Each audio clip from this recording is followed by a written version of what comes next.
नमस्कार मित्रांनो. आज पांडुरंग पुदाले पेशंट आहेत, त्यांना मुळव्याधाचा त्रास आहे, बाकीचा जरा रक्त पडतंय, बाकीचे खूप तक्रार आहेत. तर ते त्यांना आता होमिओपॅथिक औषध चालू केलंय आपण 2 महिने झालं आणि ते त्यांचा अनुभव सांगतायत. काका बोला, कसं वाटतंय तुम्हाला आता? मला आता एकदम सुंदर वाटते. मला इतकं माझं रक्त पडत होतं ते मला जाणवलं नाही की किती माझं पडतंय. मी एकदम आशक्त झालो. मला 7 पॉईंटच्या आत आलो. परंतु मी काय करायचे माझं मला कळत नव्हतं. नंतर मी या होमिओपॅथिक औषध घेतल्यानंतर या 1.5 महिन्यामध्ये माझा एक थेंब सुद्धा रक्त पडत नाही. पडलेलं नाही. नाही पडलेलं. माझी तब्येत मला सुंदर वाटते, चांगली झालेली आहे, चांगली झाली. माझ्या रक्तात वाढ झाली. आता माझी प्रकृती सुंदर झाली. आता अशक्तपणा जाणवत होता तो कमी आलाय. कमी अशक्तपणा कमी झाला.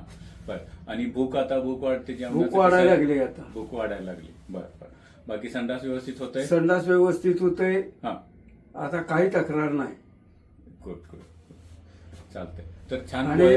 आणि होमिओपॅथिक मुळे माणूस लवकर सरळ होतोय असं समजायचं नाही, पण निश्चित होतोय. गुड होतोय. छान. आणि काय म्हणाल होमिओपॅथी बद्दल?